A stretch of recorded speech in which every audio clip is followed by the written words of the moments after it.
Ainneoin uafáis eile de thromlí mhuintir Gaza an stróice maidin anneo. Bhí scris deanta Gaza hana sular tháinig sos cogaidh a bhfeidhm ag deireadh bhí eanar, ach tá léir scris umláin deanta an isis. Ceirigh céad is a 30 duine a bharraigh fórsaí Iosrael agus osciún 572 duine a ghortaigh siad le ling únsathe ar fud an stróice tharíthe. Deir aireacht sláinte Gaza go bhfuil go leor daoine fós sánathe sa smionagar. Deir Iosrael gur sceibhleothirí a bhí na húnsathe dírithe.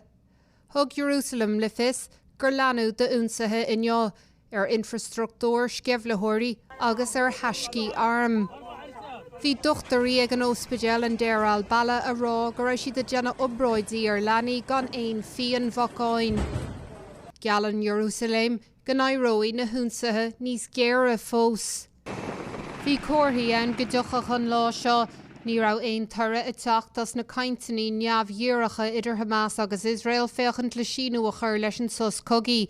Bhí Iosrael mítheasta nághlach Hamas le moltaí an toscaireacht speisialta ar an meánaíorthar dus na stádeantaithe Steve Witkoff maidir le géala a scaoileadh agus tá ilomad sáirithe ar an sos cogaidh curtha i le Iosrael ag Hamas.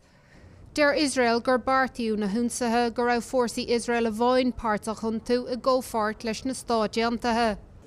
Tá táillig na ngíal thar a bheith mítheasta le príomh-aire Iosrael Benjamin Netanyahu go bhfuil an lína muintirthe curtha i mbaol arís.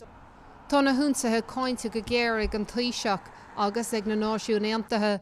Tá siad cáinte freisin ag go leor tíortha sa bhean orthar. Bhí sé ráite ribh seo ag uachtarán Trump Verachá go níochach grúpaí sceibhleothireachta go déir as an trodaíocht sa bhean orthar. Ach mar is iondúil is ar na sibhialta go hitann sé an chuid is costasaí den bhile a íoc. Cuomhaní Lion, nuach TG Cahar.